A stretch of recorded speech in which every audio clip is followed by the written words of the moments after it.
아무리 아리따운 양귀비가 있어도 그것을 보는 사람이 없다면 아무런 의미가 없습니다.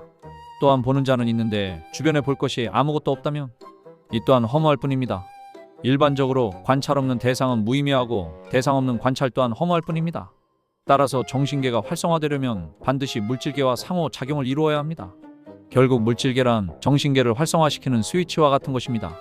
데카르트는 나는 생각한다, 고로 존재한다 했습니다. 우리가 살아있다는 것은 보통 정신계가 활성화된 상태를 의미합니다.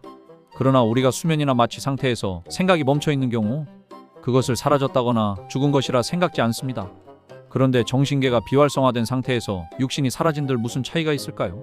정신계가 비활성화된 상태에서 육신은 일반 사물과 무슨 차이가 있을까요? 사물은 총량의 법칙에 따라 어떤 형태로든 존재합니다. 그렇다면 정신은 어디로 갔을까요?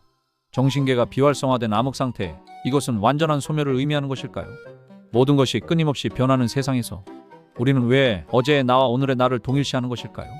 모든 것이 변하는 가운데 어제의 나와 오늘의 나가 같다면 결국 다른 것을 같다고 여기는 건데 도대체 너와 나는 왜 다르다고 여길까요?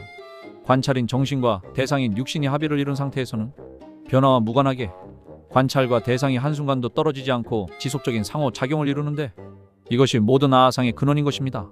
그러나 이는 모든 의식을 지닌 생명체에 공통으로 적용되는 것으로 나만의 고유한 것이 아닙니다. 그렇다면 주어진 환경과 조건에 따른 각자의 삶, 이것은 각자 자신들만의 고유한 것일까요? 끊임없이 생멸을 거듭하는 조각달들 중에 불생불멸의 유일한 달이 있습니다. 모든 조각달들이 그 유일한 달의 의지에 생멸을 거듭하니 조각달들은 각기 다른 풍경을 갖춘 각각의 창에 해당하며 그러나 우리의 관찰은 항상 때마다 하나의 창에 국한되어 전체를 관찰할 수 없습니다. 이러한 국소적 관찰의 허점은 그 좌우 얽힘을 생각지 못한다는 것입니다. 원자를 쪼개고 쪼개보면 모든 것이 결국 같은 것들의 다른 구성이라는 결론에 이른다고 합니다. 근원으로 갈수록 모든 것이 결국 같은 것의 다른 모습일 뿐이라는 결론에 이릅니다. 변화 속에 동일함이 있다는 것은 무엇을 의미하는 것일까요? 동일함이란 결국 평형과 연결을 의미합니다. 만물이 각기 제 뿌리로 되돌아가는 것을 정이라고 합니다. 정은 암흑 보금자리에 해당합니다. 그 자리는 시공간의 경계도 너와 나의 구분도 없습니다. 그 암흑 보금자리에서는 도대체 어떤 일이 벌어지고 있는 것일까요? 침대는 타임머신이 분명합니다. 눈을 뜨면 이미 새들이 지저귀고 아침 햇살이 창을 밝힙니다. 도대체 자고 깨는 것이나 죽고 나는 것은 무슨 차이가 있을까요? 부랴부랴 아침 식사를 마치고 회사로 출근하면 그날의 상황에 따라 회사는 나에게 천국일 수도 지옥일 수도 있습니다. 여기에는 이전의 나의 노력에 따른 평가와 보상이 또한 동반됩니다. 이 핑계 저 핑계로 회피하거나 미루어 놓은 일이 많다면 회사는 분명 나에게 지옥이 될 것입니다. 또한 고용주를 잘못 만나면 회사는 평생 지옥일 수도 있습니다. 고용주도 마찬가지입니다. 그날의 경제 상황과 조건에 따라 천국과 지옥을 오고 갑니다.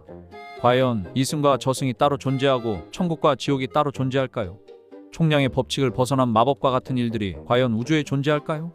총량의 법칙에서 완전히 독립된 개체란 존재하지 않습니다. 우리는 내 입맛에 맞는 환경이 영원하기를 바라지만 그러한 내 입맛에 맞는 환경이 누구에게는 지옥일 수도 있다는 생각을 하지 않습니다. 암흑 보금자리는 분별과 차별과 경계가 없습니다. 암흑 보금자리는 부동하여 시간의 흐름조차 허무로 되돌립니다.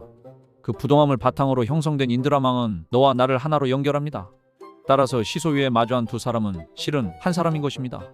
마찬가지로 이승과 저승이 따로 있지 않고 천국과 지옥이 따로 있지 않으니 지금 우리가 사는 이 세상이 바로 이승이자 저승이요 천국이자 지옥인 것입니다.